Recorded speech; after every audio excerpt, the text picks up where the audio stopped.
Hey guys, Daryl at Martial Arts aXis here, once again with my assistant Corey Track. Today we're going to go over just the basic escape for recovering guard from side control. Okay, so here we are. I'm going to get down. Corey's going to put me in side control. Okay, Corey's going to be trying to use his shoulder to pressure on my jaw to keep my head facing away from him. Okay, because most of my escapes involve me bridging and turning into his body. So the first way I'm going to free my face is if I need to, I'm going to take my trapped hand, my inside arm, cup his shoulder, and I'm just going to pull it, inch him out a little bit, and then turn his face into him.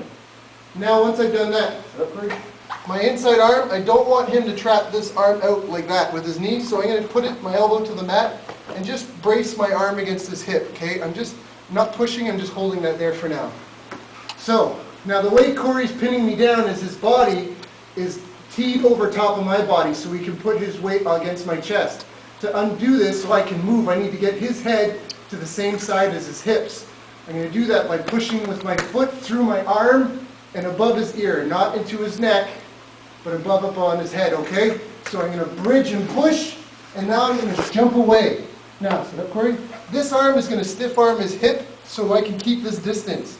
And what I want to do is I want to try and bring my knee in, but if you see his knees down here, I'm going to come in a bit higher so I can get through all the way across to his hip. Okay, so we're back here. Corey's got me down. Free my head so I can turn into him. I'm going to bridge, move away, and get that knee all the way across. Now, if I'm not careful, Corey's going to take his hand, step my knee down, and just step over it and undo all this work I just did. So, to prevent that, what I want to do is I want to take this outside foot and I want to hook the inside of his leg if I can.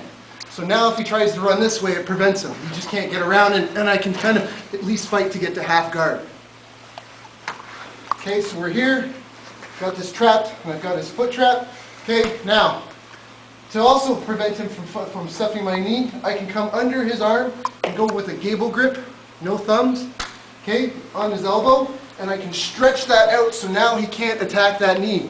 And now I just want to get this foot across his hip down onto the mat. That's what I'm going to fight to do. Okay? Get that down onto the mat, and now I've got to free that leg. If I need to let this go to turn my body this way and start pushing, I can, and it's okay because he'll be chasing me instead of me chasing him. Okay? So I can let that go if I need to, and I'm going to push my hips away and pull that foot out, closing my legs and recovering the full guard.